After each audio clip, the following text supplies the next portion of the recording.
Hey, what up? This is Gino Ray, here to bring you another episode of Native as I Can Be, which will now have the subtitle, I guess you can call it, of Between Two Cultures.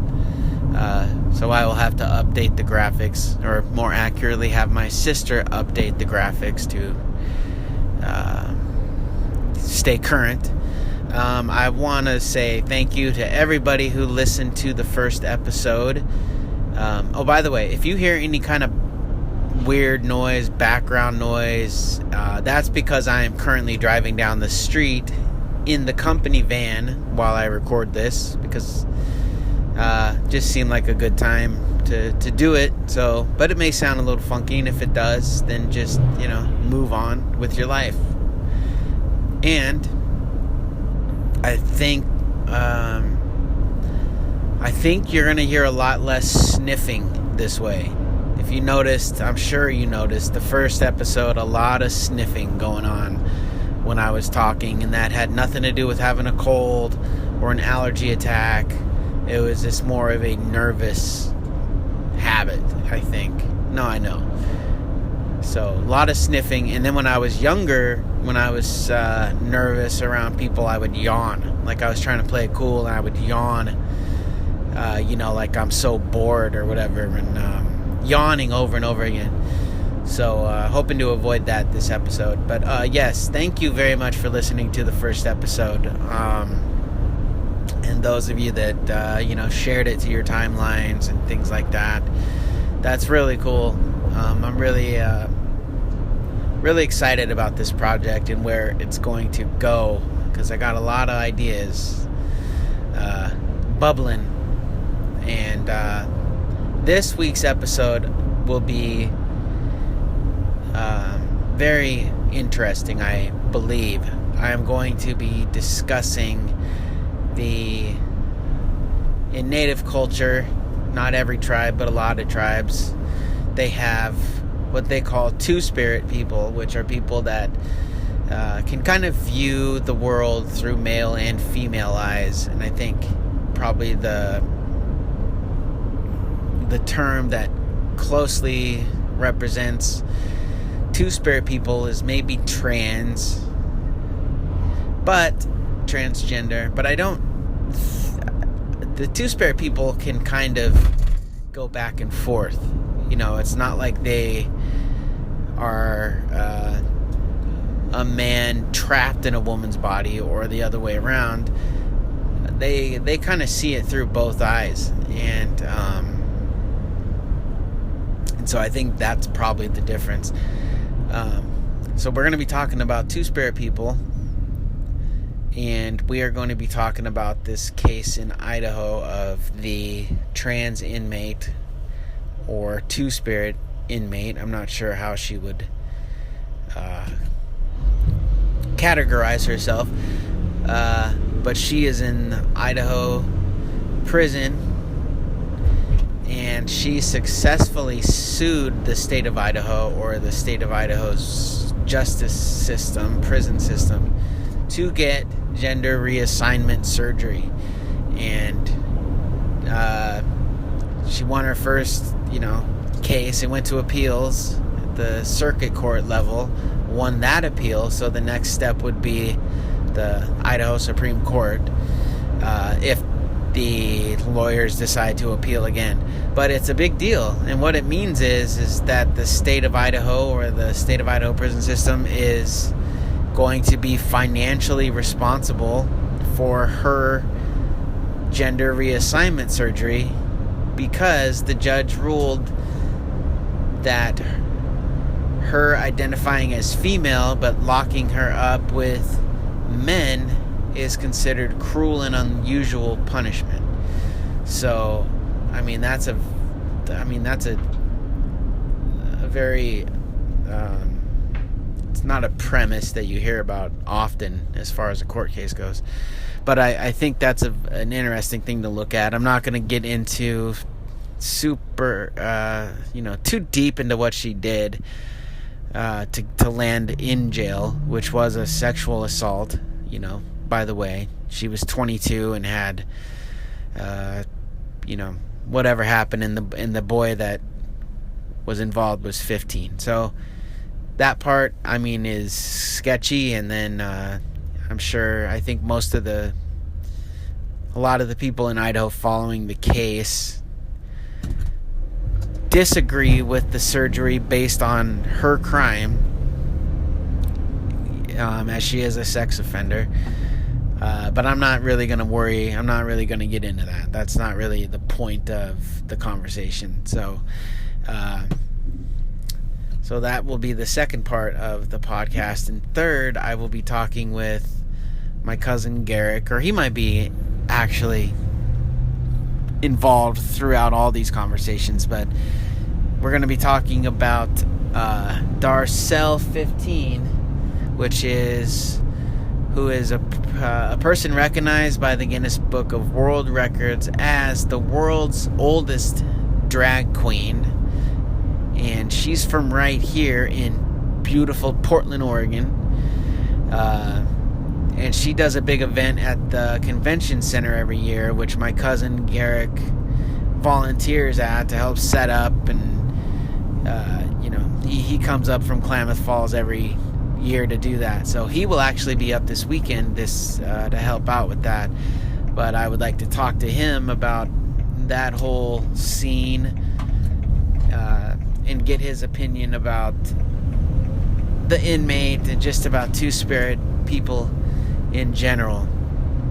He's a social worker. He's worked for the Klamath tribe. He's been on tribal council. He's got a master's degree from Portland State. Super smart guy, very chill, and he knows his shit. So it'll be interesting to talk to him. So that's a breakdown of this week's episode. So let's get right into it.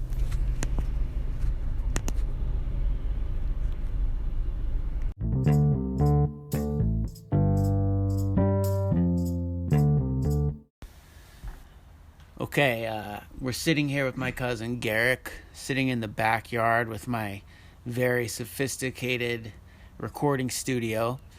For the record, since we are in the backyard, you may hear airplanes and chipmunks and whatever other stuff flying by.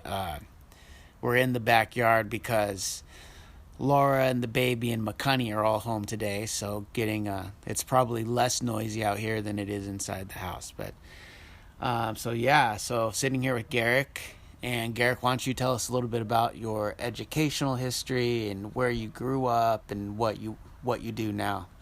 Hey, good morning. So, educational history, I grew up in Klamath Falls, Oregon, and I'm happy to say I'm a product of Oregon public school system.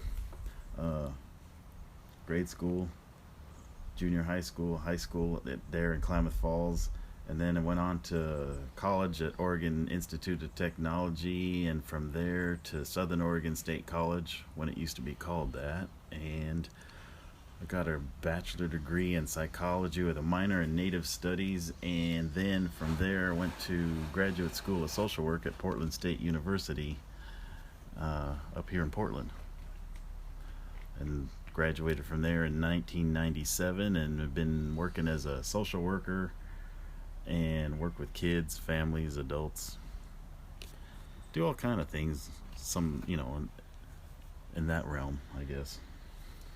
We found out a fun fact yesterday. This is that Garrick and my girlfriend Laura did the same internship. Wait, where was that? Oh, at Oregon Health Sciences University, CDRC, Child Development and Rehabilitation Center.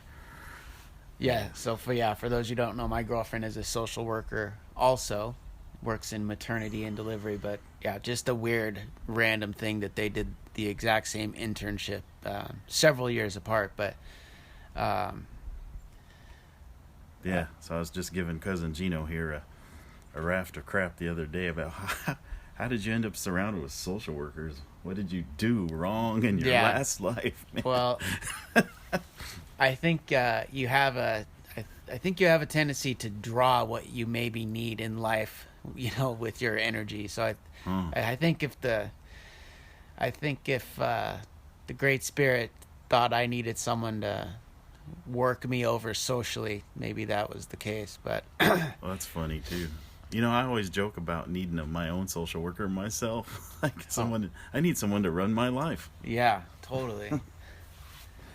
Okay, well, what we're here talking about today is two-spirit people. And in Native culture, it's a pretty new term from what I did.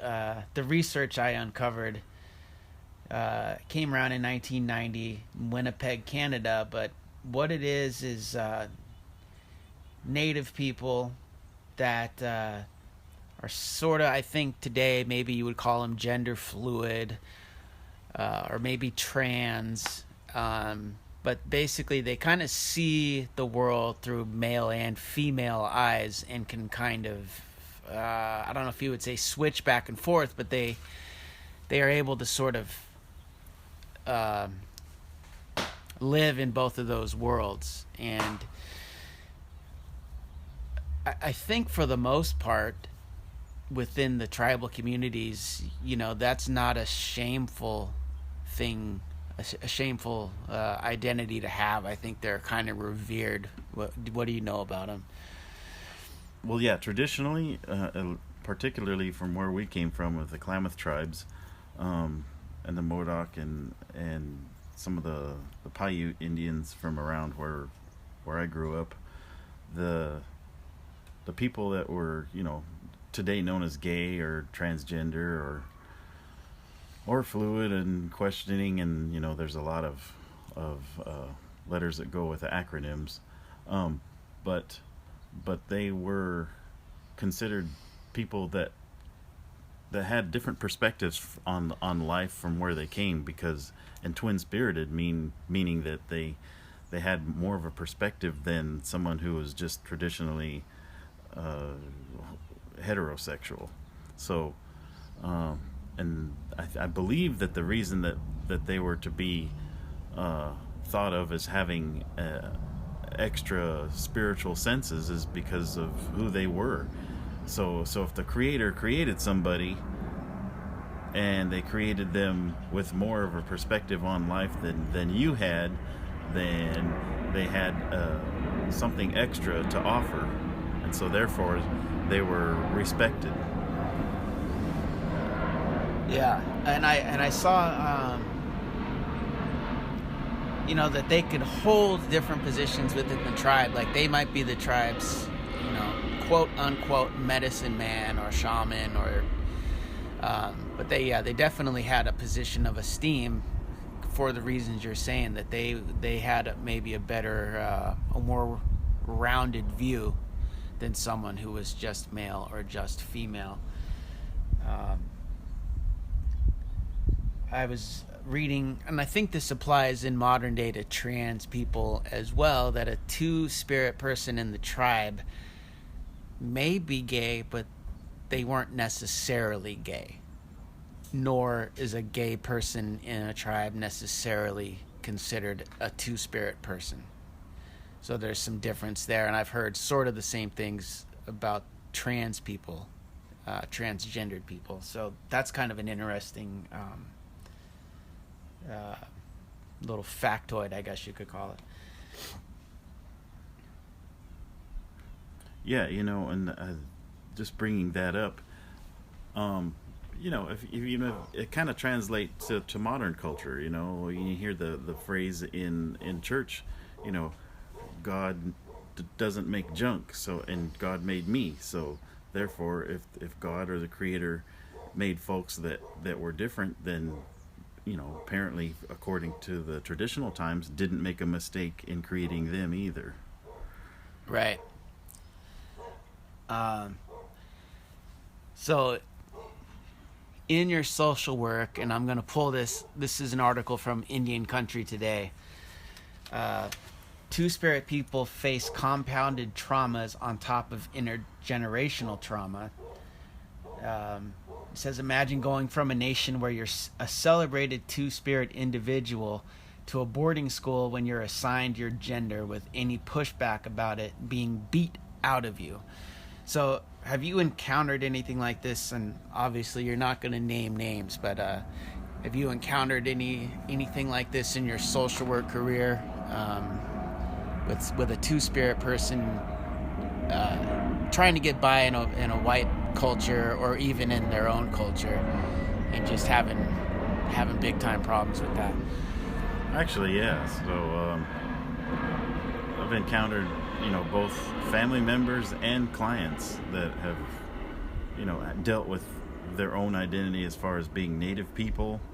The I guess the effects of that still remain from generations of being colonized, and then throw in the needing to adapt to and fit into our society, being gay or otherwise. So if you talk about a minority, and then a minority within a minority, or just marginalized is, Right. I guess the correct term for it, and it really is marginalized. So, and it's not just Native people. There's minorities of all kinds, but when you deal with the after effects of being traumatized throughout generations, you're talking about, post-colonial trauma, for black folks, post-slave trauma. It actually is a real thing that people are still recovering from. So this podcast obviously is called Native as I Can Be, and I just recently added the tagline, between two cultures. And as I was coming up with this idea, I thought that applied to not just Native people, and like you were saying, like African Americans or trans people, or if you're an immigrant from anywhere and you're trying to, maintain your identity as far as who you are, but you have to tweak it to fit into where you are. And I think that's easy to overlook, and it's more challenging, I think, than maybe people from here realize. Mm-hmm. Oppression runs far and deep, so up to and including people that are oppressed assuming that as their identity. And how do you unoppress yourself from assuming an identity of being oppressed? I Right. mean, that's a nasty circle to get in. Yeah, I don't know, and I think that's a good point.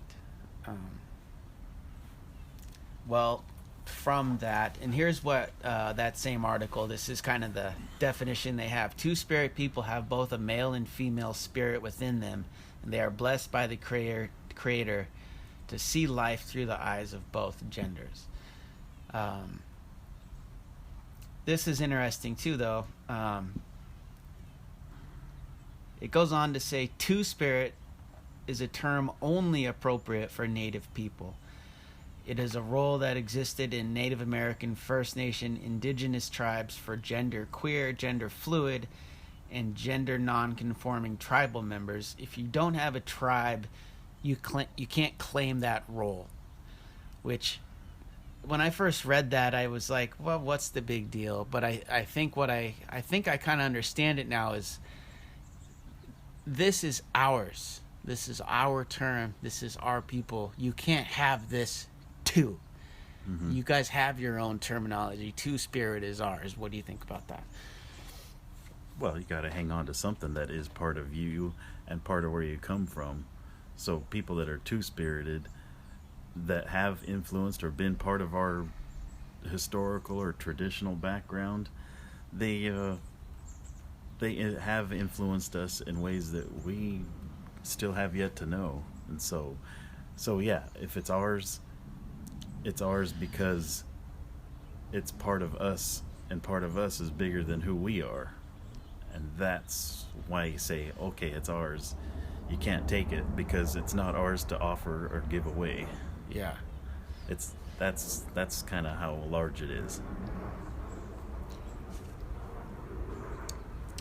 Well, we're going to go on to something. This just happened in Idaho recently.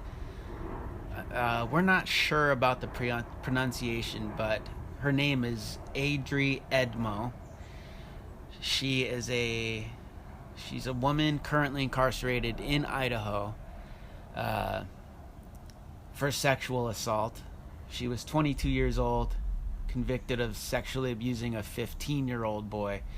We're not really going to talk about that much. That's not really the point of this portion. But she was born Mason Dean Edmo and is diagnosed with gender dysphoria, which can cause a person severe distress stemming from being born in a body that does not match their gender identity. She is from the Shoshone Bannock tribes there on the Fort Hall Indian Reservation.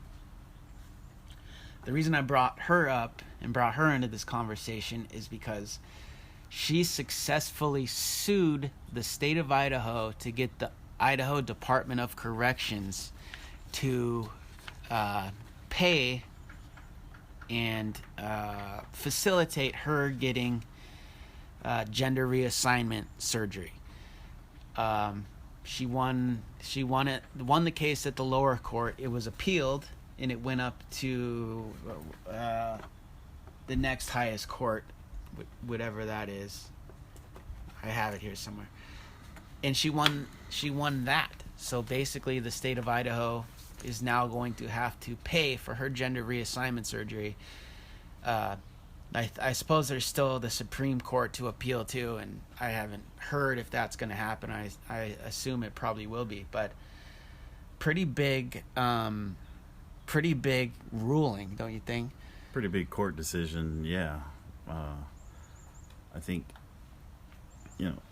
it's a pretty big ruling in terms of an incarcerated person,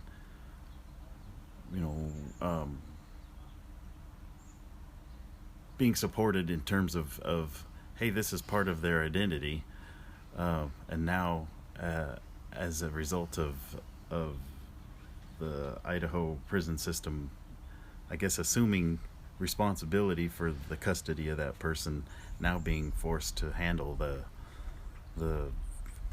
I don't know, what do you call it, not just the medical expenses, but the assisting them with their identity as an assignment that they don't want to accept. The ruling is that essentially her being housed with male inmates and having this gender dysmorphia is tantamount to cruel and unusual punishment, therefore violating her constitutional rights. She has, on a couple different occasions, attempted self-castration. Obviously this isn't, I don't think this is someone just playing around. I don't know if you can rank cases of gender dysphoria as far as a mild case, a medium case, a severe. I don't know if they word it like that, but this seems like a pretty severe case, if such a thing exists. But the idea being she will then be transferred to a state prison after this procedure. Yeah. Well, from what I understand, and this is based on what people have shared with me that have undergone or started the undergoings of the procedure for, changing their gender physically, and the best way they describe it to me is the wrongness. That's the word that was used the most. Is that not that they were, just had a conflict within themselves as far as gender identity, but they felt wrong in who they were. That's the word they used, wrongness. It's the wrongness of who I was and the body I was given not fitting who I was at all. Yeah. And so that's, I don't know. I can't imagine what it's like to be trapped in those situations. From my perspective, being able to just live our lives who we are, being native and being in our culture, and in the modern American culture at this point in time has been a pretty neat thing, Yeah. even despite the traumatic events and things that we've all been through. To have something still be that wrong and still be alive to suffer through it. Well, I don't know. I think another wrinkle to this whole thing is that, which makes it all that much more interesting, is that this is happening in Idaho, which is still a very Republican, kind of old school, good old boys kind of state. Now, that's my opinion, having lived there for a few years, but that's what I saw. So for this to be going down in Idaho, I mean, that's I almost just said that takes a lot of balls to try and do something Right. like. So maybe that's not the best way to word it, but As far as Adri's yes, her commitment to being exactly who she is, yeah, that takes a lot of chutzpah. Yes. I guess, to use another Yeah. cultural phrase. Or So the governor of Idaho, Brad Little, this is what he is against the surgery. He said, "We cannot divert critical public dollars away from the higher priorities of keeping the public safe and rehabilitating offenders. The hard-working taxpayers of Idaho should not be forced to pay for a convicted sex offender's gender reassignment surgery when it is contrary to the medical opinions of the treating physician and multiple mental health professionals." I think, I'm not sure what those medical opinions are or where he got those. I maybe should have researched that a little better. But it seems to be they don't think this should be. He doesn't think this should be happening, obviously. And I think just by throwing in that sex offender, by making sure he includes that in the statement, it automatically puts a bad taste in people's mouth when they hear about the surgery. And I'm not defending her or what she did, but I think that serves his agenda by sticking that in there. yeah, I mean, the crime itself is it's pretty clearly laid out within the law. You don't offend anybody, number one, but number two, you don't offend those that don't have an age that's old enough to consent. So that's pretty clear and cut and dried. But as far as Adri, who is Adri? Right. And it's easy to say, and offer criticism or judgment on this person. But if you stop and ask, well, who is Adri? You might start to, maybe try to understand who this person is and be able to identify with some part of their suffering, or, her suffering, in terms of where she's been at and where she's at now and what she's trying to accomplish. Does she have the ability, through changing who she is physically and matching that up, does she have the ability to go on and do better things? I don't, that remains to be seen. And in the hope, I would guess yes. The hope that we as human beings offer each other those opportunities for redemption or other things, that remains to be seen. But I would hope that the answer is yes. But to ask the question, who is Adri? It takes it beyond the simple, hey, this is a bad, awful, evil person, and religious or conservative views aside, say, hey, who's this person? We may have to make it more complex of a question than a simple answer of this is a bad person.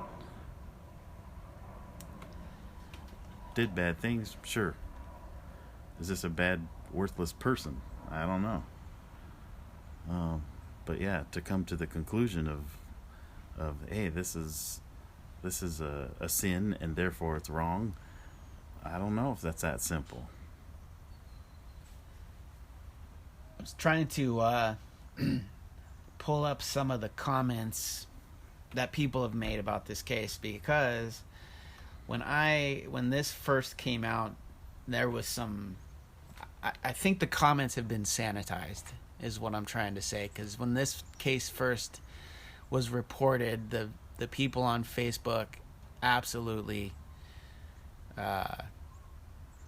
were shredding it. Kind of vilifying. Yeah, right? and it was not, and it was in no uncertain terms. Like, these, and they're all gone now. None of those posts I guess, have been deleted. But I mean, we're talking about stuff like, shoot the dude's balls off with a shotgun. I'll do it. Just mean, horrible stuff. And but the consensus is in Idaho, most of the people are against it. They say he's an abusive sexual predator, and that the Idaho state, the state of Idaho should not have to pay for the surgery, and it's coming out of taxpayer money. And I don't disagree with all of those things, and I don't necessarily agree with all of those things. But it's a ruling, and it has to be abided by. And until the system is tweaked or revisited, I mean, that's what has to happen. So, but I think what it does, and I think probably assuming this goes to Supreme Court and the result is the same, I really think it kind of opens the door for cases like this all over the place. Well, it's possible. But if you look at it maybe from a perspective of how many people are entering the system going to actually need a reassignment surgery, I think statistically the numbers are pretty low. And granted, I'm not discounting the weight of the costs of it or anything like that, but if a prison system is really genuinely designed to offer rehabilitation, some of these things might need to be factored in, like, well, now and again we're going to need a reassignment surgery. Right. Yeah. Well, and I think, if you're looking at prison as as it is supposed to be, a sort of rehabilitatory, it's punishment, but I think the tone, at least by what they say, is supposed to be a rehabilitative sort of program. And if you're talking about, I don't know, Adri's history, if there's a history of any kind of substance abuse or anything like that. If you're talking about a gender reassignment surgery to someone who is having a difficult time living in the body she's in, then maybe this could be considered rehabilitative, and she can go out to the world without this baggage and maybe be a much more productive member of society. That's all kind of speculation, obviously, but I don't know. It's very complicated. Yeah, it is. But I mean, the other approach maybe, and I keep saying this, the other way to look at this, but Yeah. but I think that's part of the purpose of your show, is to just start asking questions and find out what if there's more answers than just yay or nay on certain things, particularly from the Native perspective about issues affecting other natives. And here's Andre in prison,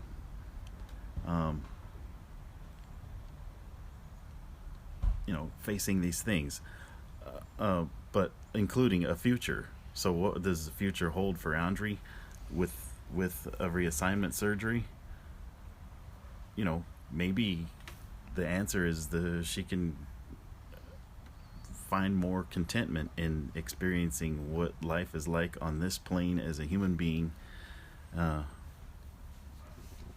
with that in mind. Yeah. This is a good one. I'm going to be following this. Okay. I think I would have been following it anyway, just because of what's at stake. But it being a Native woman, that gives me what do they say? A little more skin in the game. No pun intended. Yeah. Okay. Yeah. But yeah, I maybe down the road we'll have a kind of a follow up to see where she's at on this. Well, leaving these issues unexamined isn't doing anybody a favor, you know, including the people of Idaho. You know, this is something they are, I guess, getting to contend with. A lot of us have had to contend with a lot of things, you know, whether we invited them or not. And so, you know, and if you get to contend with something, I hope you do it with at least some earnest and honest effort. Absolutely. And I think that's not too much to ask. You know, more than just, hey, here's a solution. Let's just, you know, shoot her. That's too simple. Well, you know, this is a literary term, I think, you know, but you kind of cube every story. Every story has sort of 6 sides to it. And I think as a nation, maybe we're getting better at looking at things from all sides, but maybe not, because there's horrible shit in the news every single day. But I think I got you there. I think we ought to move on before we get too into the weeds on that one. Oh no, let's bring up gun control, since there was another shooting yesterday. Yeah. No, I'm just kidding. Yeah. Cousin. So I'm Again, sorry about yeah. that. But No, I'm yeah, that's another one for another time. just don't do awful, nasty things to fellow human beings for no reason at all. Right. It can't be that hard, is it? I haven't done it. I mean, yeah. All my damage has been mostly self-inflicted. Well, I'm sorry I'm laughing, you know, to the folks that are listening, because I just overly identify with that one yeah. myself. So, yeah. Ditto for that. I think we're going to have an episode, and I might even see if we can do it in a round table kind of format, you know, because we were talking yesterday about just some of the stuff that our family's gone through. You know, like my sister Leslie passing away from an overdose, and her son passing away from an overdose, and I lost my son when he was little, and I mean, you've lost your brother Raymond, and Mm-hmm. there's just been a lot of that in this family, and A lot of death and loss prematurely, for sure. yeah, and so My Aunt Jamie that raised me, and right, she was my mom, and yeah, she's gone now too. and she was young, Younger than needed to be, yeah. and of course my dad's mom Pearl, she was 36, you know, so I mean, I don't know if you know how much of that ties into where we're from and who we are, or is it bad luck, or is it cultural? I mean, that's one. Well, it's cultural, one, in terms of its recent culture, in the way that we respond to and deal with loss and trauma, you know. And by recent culture, I mean we dealt with things destructively because that's all we knew. Yes. You know, when you're traumatized and you know, and part of your culture is wiped out to the point where you don't think of things long term, you just don't imagine what it's like to have a tomorrow, so therefore you don't plan for one. And I'm just not saying you. Yeah, I'm just no, using yeah. the phrase you in general. including myself, like, oh yeah, here's another loss. Now my heart is hurt and my soul is kind of, wounded. It's crushed. It's wounded, yeah. And there is definitely research to be done as far as wounded spirits. Mm-hmm. Which sounds like this is another case of what this Andre is dealing with too, a wounded spirit. But yeah, how do we deal with it? Destructively. Yeah. It's too easy to medicate and drink ourselves to death when we don't feel like there is a tomorrow to live for. And so that's how we traditionally, meaning recently traditionally, respond to trauma. Traditionally, 200, 300, 500 years ago, 1,000 years ago, traditionally what we do healing ceremonies, Right. not hurt ourselves. So that's the long answer to your short question. Right. Sorry, Gino. No. Yeah. So that's gonna went be on a tangent there, but that's where my mind goes, because that's the experience I'm working off of. Well, I mean, but you're right, because I think that's what we all saw each other doing when we all went through our various losses. We just saw each other just trying to, like you said, kind of destroy ourselves and try to drink ourselves to death. And what I found out a couple years ago is how hard that actually is to do. I mean, I was drinking the romantic notion in the movies, you can drink yourself to death. Yeah, no. Yeah. It hurts. Yeah. It's just sorry. Yeah. And I think what's hard too, and all we could really do is try and support each other, and trying to tell us not to do what we're doing is not really going to get you anywhere. We'll probably just do it in private. But yeah, I mean, we all kind of had to watch each other go through that and just be as supportive as we could in that period. But yeah, it was not, here's what I found about grief. This is what somebody told me, and we'll get back to the two-spirit thing soon, I promise. So if you imagine a box with a ball in it, and on one side of the box is a button, and the ball is big, and so this is a picture of grief. And so when the ball is bouncing around this box and it's huge, it keeps hitting that button, and that's the pain. And that's the pain. I mean, it's just frequent, and sometimes it'll mash up against the button. But as time goes on, the ball gets smaller and smaller, so it doesn't hit the button as often. It doesn't hit it as hard. And so the pain is not as frequent, and it's not as jarring. Well, actually, it's probably more jarring because you don't see it coming. But it's still there. My son's been gone 3 years, and, shit just reminds you of these people that you lost, and it kind of punches you in the gut. Or sometimes it's more like, oh, you remember that? That was sweet. And then it's more of a nostalgic. It's still sad, but it's not the kind of knee-buckling pain that you had been through in the past. Have you had any immediate loss? Yeah. Yeah. But it's the randomness that sneaks up on you and Right. beats your ass every now and then. So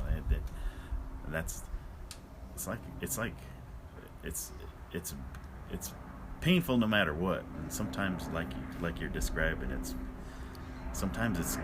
good memories, and other times it still reminds you of the devastation itself. Yeah. Well, and I have a new son now, and my new son does stuff that my first son does, and that's definitely bittersweet. It's like, that's so funny and so sweet.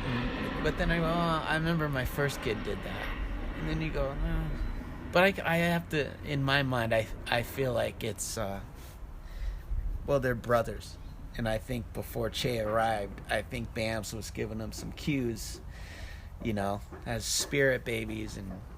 And especially, I don't know if I ever told you this. So Bams died on October 2nd. When Laura went into labor, she went into the hospital on September 27th, I think it was, or 28th. I don't remember the exact date. Mm-hmm. But when she went into the hospital that day, that was the same day that Bams went into the hospital for the very last time. Wow. And he came a couple days before what would have been the day Bams died, but those two things happening on the same day really tripped me up. And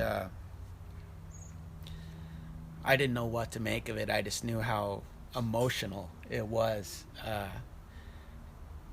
to be in a different hospital with different circumstances, but them being so closely related. So saying goodbye to one son and having another one come, like, it was, excuse my language, it was a mind fuck, to say the least.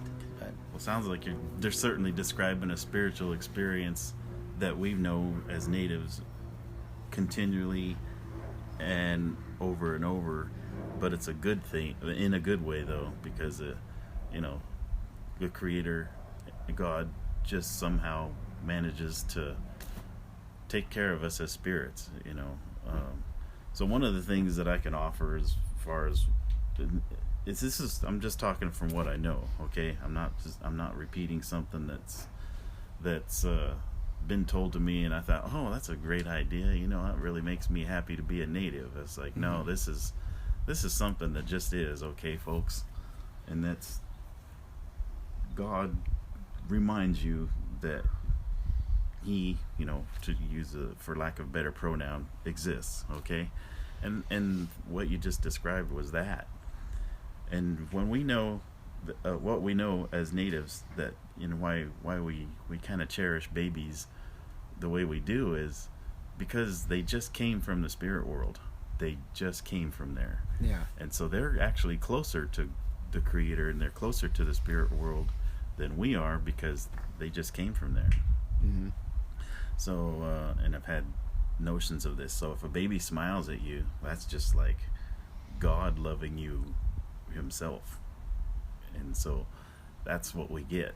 And so when you're conscious of it, and a baby smiles at you, it's pretty neat, because at least you get reminded, like, you're being thought of right now. Yeah. By the big one, Yeah.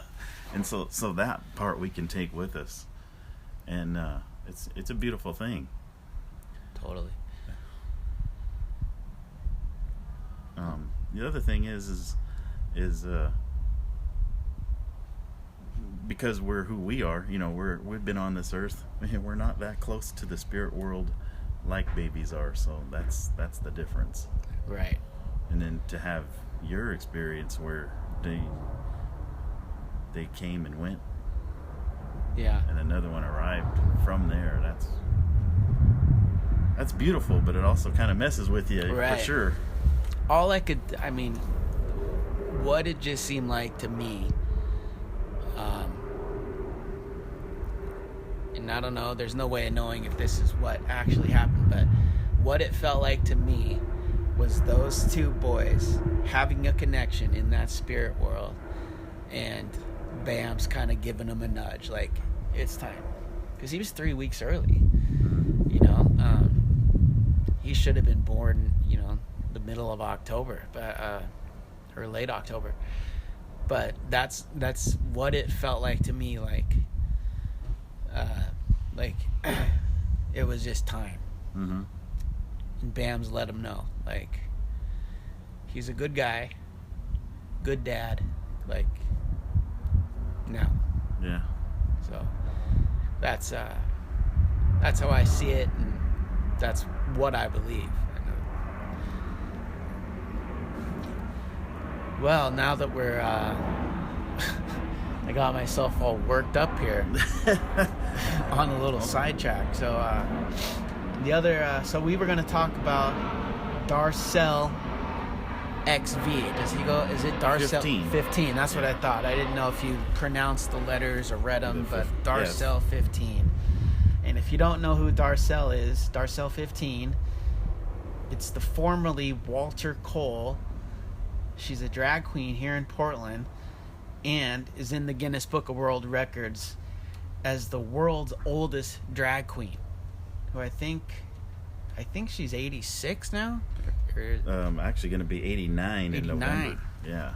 Oh, right. I just found that the other day because they were talking about having Darcel's birthday party, not at the club this year, but over at Chinook Winds in Newport. Oh, at the casino? Yeah. Oh, wow. Or the hotel, at least over there. Yeah. So Darcel has a kind of a bar in downtown Portland, or a club, I guess you could call it.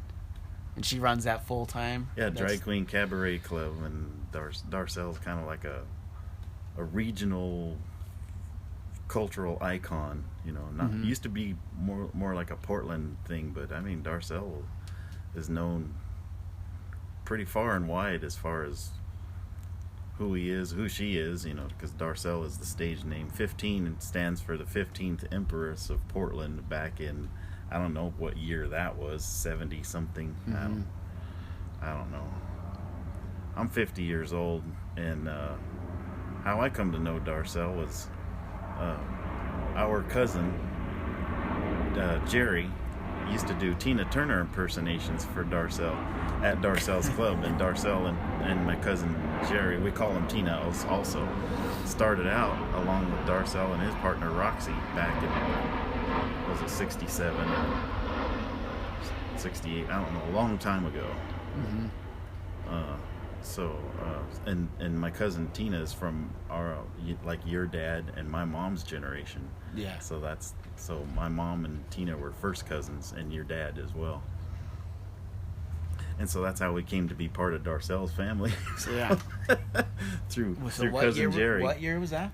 I think 67 is when they first started out, and they were kind of up and rolling by 70. 67. Wow. Yeah. As far as having a club down there on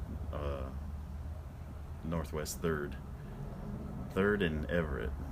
It's like, yeah, so. And so what was the thing she did just here recently at the convention center? That's why you're in town. What's the big event that she does there?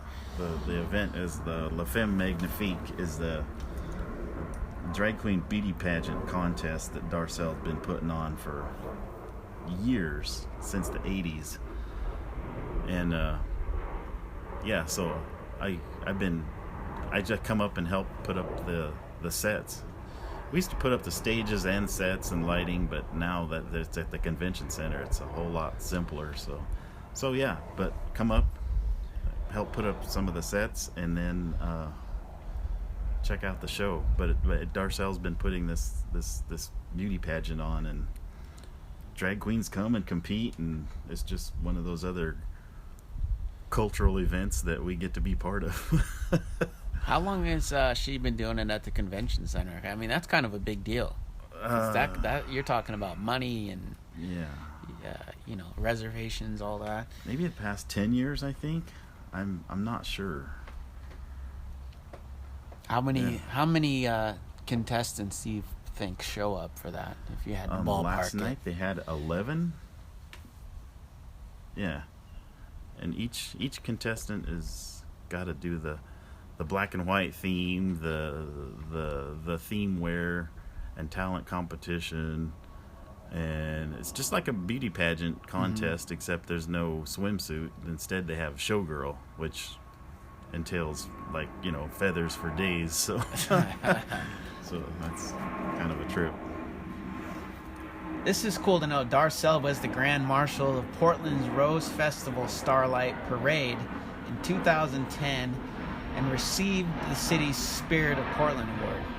That's pretty cool. That Portland is sort of that, modern or accepting that they would have a drag queen as the Grand Marshal. Yeah. That's really cool. I think Portland and Darcel are kind of fairly synonymous, Yeah. Well, if you go into Google and put in Darcel, she's pretty much the first thing that comes up. It says Darcel 15, and I think it says Darcel Portland, which refers to the club. Have you ever read her book? I've read portions of it, and sad to say I actually have owned it for a while, but I don't know. I just didn't seem to. Once I was reading the book, I realized that I just knew a whole bunch of what I was already reading. Right. So instead of read the book, I just spend my time hanging out with Darcel and the crew while I'm here, Yeah. because they're another family that I have. It's Right. so when you talk about the native culture, Darcel has been involved in and natives have been involved in the Darcel culture, kind of. Mm-hmm.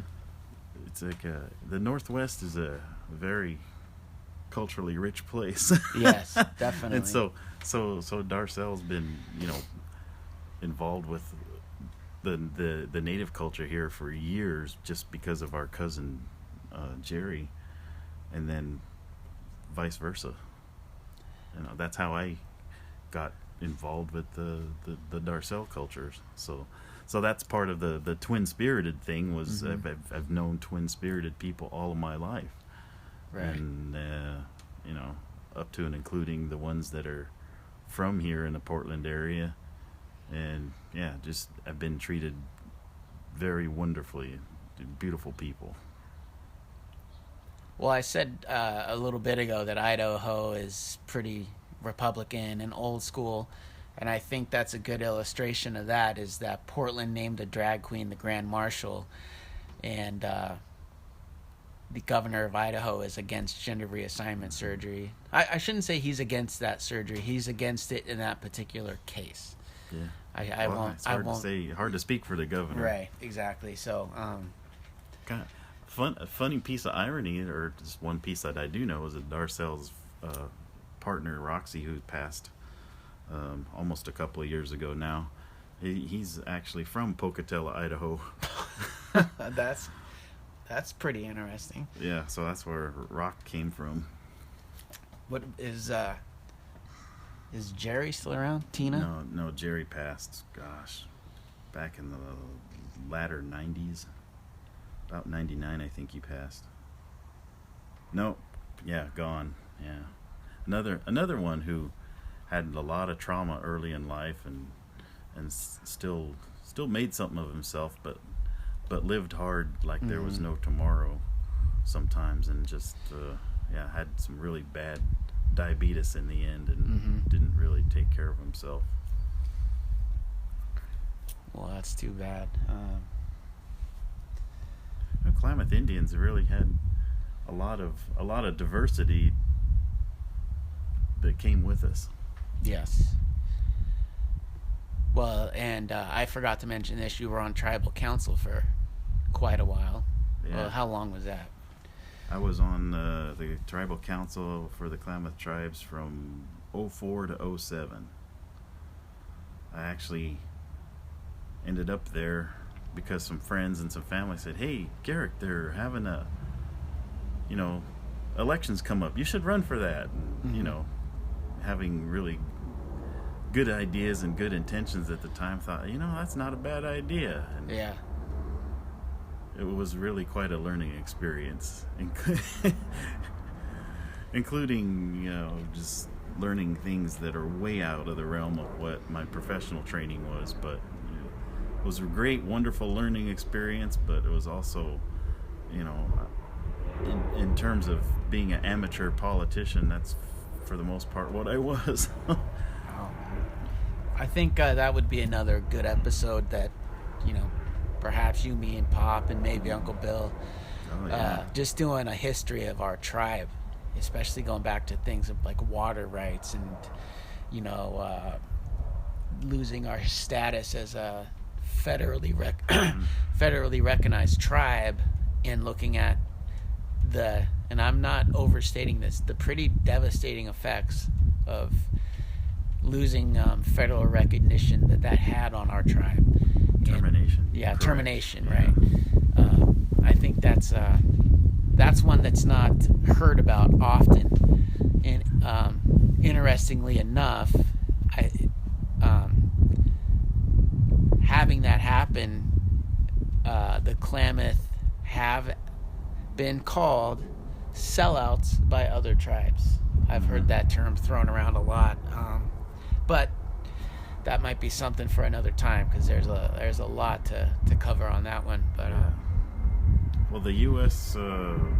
Indian law and history, for anybody that wants to get into that, and if injustice really gets your your hackles up, then that's a really good match. Yeah, Okay. absolutely.